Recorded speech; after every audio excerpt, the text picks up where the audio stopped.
this little dog, you know? And I'm like, I'm like, oh, that little Shih Tzu, you know? And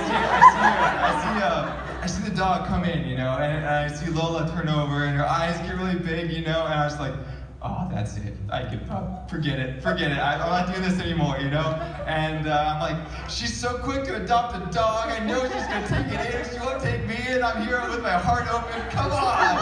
This dog's getting better. Just hug me like you're hugging the dog. Come on. And I'm like, I was totally jealous of this little Shih Tzu that I hated. The dog was really cute too. It was like this cute little face, and it was like all printed, and it was an awesome dog, but I hated that dog. And I did not want her to bring her in. I was mad at the accountant for bringing her in. Bad day. So I was like, I kind of had a bad attitude for the rest of the day.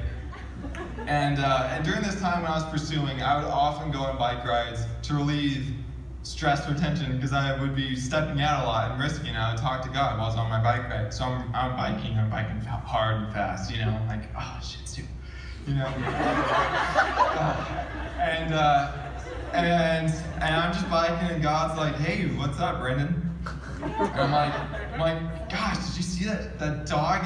And why'd the accountant have to bring her in? Why'd she have to tell Lola? I knew she was gonna love the dog. I knew she was gonna take it in and accept it. Why wouldn't she accept me? Why won't she take me in? And I'm like, and I was like, oh, okay. It's like, so it goes, it sounds like you're a little bit angry. I'm like, yeah, I'm angry. I'm mad. And he's like, why? It's like, well, I want her to love me. I wanted her to accept me. He's like, huh, interesting. It's like, is that why you got into this relationship? Is that what you've been doing this whole time? You've been wanting her to love you. You've been your goal for her to accept you. I was like, oh. It's like, you're right. That's not what I've been doing. And that's not love. And that's not what's best for her. And he's like, are you sure? He said, what were you feeling? I was like, I was feeling jealous of the dog. I was, man. Whew.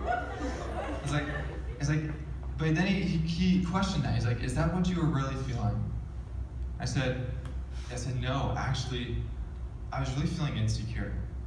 I had opened myself up, and I hadn't gotten an answer yet, and I was scared of just being in the waiting period. And I was nervous that whether I'd be accepted or received, or whether she would choose me.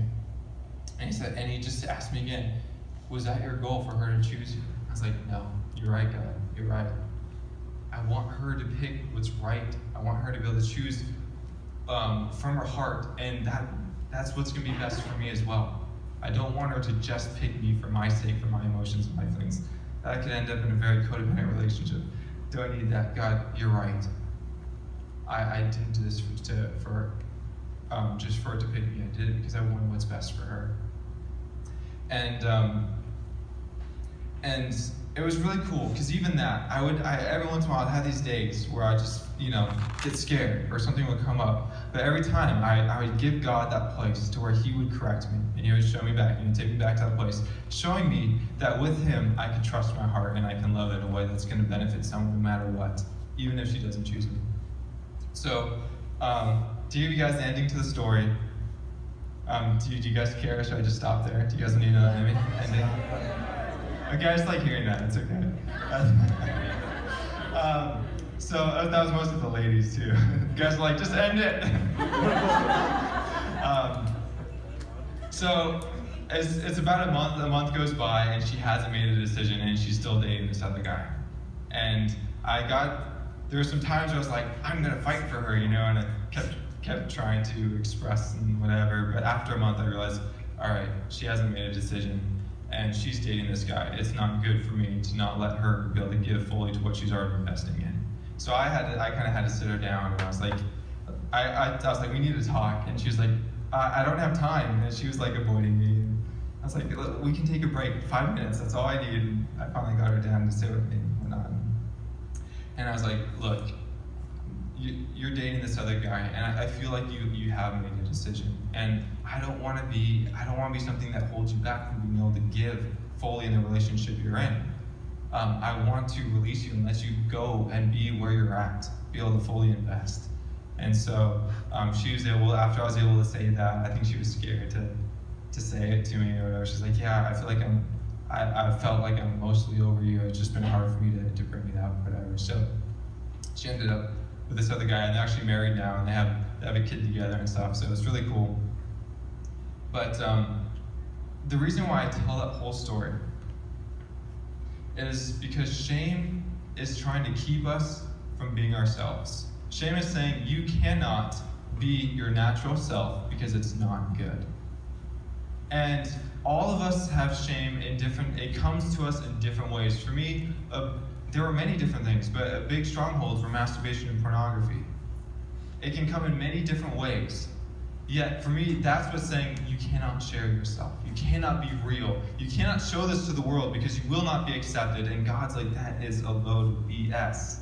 It's like, please, I don't care if you're messy. Just look at me. My goal isn't to get you to not sin. My goal is to get you to look at me. My goal is to get you to start living. I care more about you living and what I can give you than what you shouldn't be doing. And for me, the excitement, the life, that void I felt from trying not to do bad things and from giving in to fear and cutting people out, when I was able to pursue a woman with my whole heart and feel, even when she didn't choose me at the end, I felt so alive.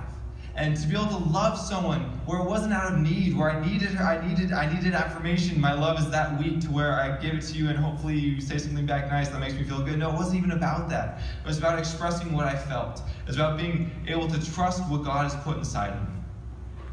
And that's what we the place that we get to when we stop giving into shame. We get to learn who God has made us to be, and we get to learn how to give that to other people. We get to learn how to love without walls, without fear, and to trust the unique way that God has put inside of each one of us. It truly is what we're made for. It's how we are meant to feel alive and excited. And the cool thing is it's individual. It's specific to each one of you how it will happen. But shame is the biggest lie. It tries to keep you to not talk with people, to isolate, to hide. And it comes in all different forms. So we're going to spend some time tonight in going after shame in small groups, because shame's biggest asset is hiddenness. Shame's biggest asset is hiddenness. And when you keep something hidden, you're actually already agreeing with shame by saying, I can't tell this to anyone. People cannot see this about me. Okay. So ask Holy Spirit to show you where you have dealt with shame in your life.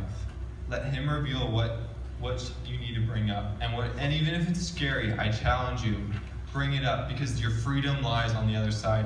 He doesn't care about the shame as much as He cares about you being able to live unabandonedly, living recklessly, and being able to live in a way that touches the desires that He put inside of you. So I challenge you to face that fear, or whatever He tells you, to be able to share it. And then we go through the 1, 2, 3 skidoo steps. What has shame stolen from you? How has it hurt you?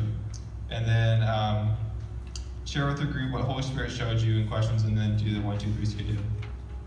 So, yes, and this is an important one where after everyone shares, again, pray for them.